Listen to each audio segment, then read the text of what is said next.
A mortar attack on a security checkpoint in Egypt's restive North Sinai's Al-Arish city killed 13 policemen on Saturday. A police officer and 7 conscripts were killed when the mortar shell hit the security checkpoint in al-Safa neighborhood south of the city. A search operation to track the attackers has since been launched, but ISIL has claimed responsibility for the attack.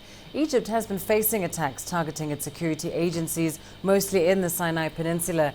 Hundreds of police and army personnel have been killed in such attacks since 2013. Well, let's bring you an update on that latest attack. We're joined by CCTV's Yasser Hakim live for us in Cairo. Yasser, there have been some conflicting reports with regard to this latest attack. Has the government issued any statement?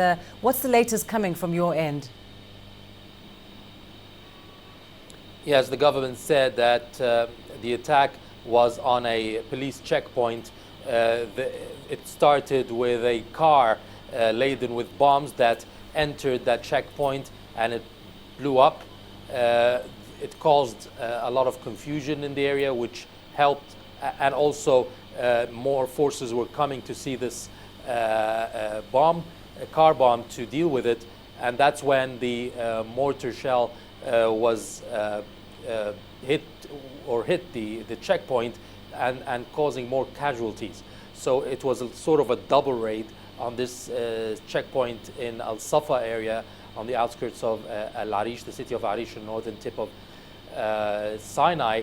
The government said that they managed to locate the perpetrators and have killed 5 of them like a few hours later after midnight, and there are still more skirmishes between the Egyptian forces and the militants in the area.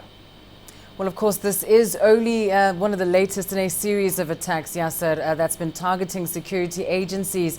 Just how is this being viewed by the public, especially with regard to President al-Sisi's ability to bring an end to the threat of terror? Well, the Egyptian president from day one said that it will be a long war against terrorism. It's not something that will end quickly, and Egyptians understand that. There is a feeling, obviously, of satisfaction in that there used to be, on a daily basis, bomb attacks and violence in major cities like Cairo and Alexandria and other cities in Egypt. Maybe once or twice a day you would know about bombs and killings. But now it has reduced significantly by mid-2015 till now. They have been reduced significantly. Maybe the last attack in Cairo, for example, was more than 2 or 3 months ago with no casualties. And where the war now is actually in the northern tip of Sinai, a small area where is Al-Arish city and Sheikh Zuweid, close to the borders, on the borders with Gaza. That's where most of the militants have been cordoned off by the army.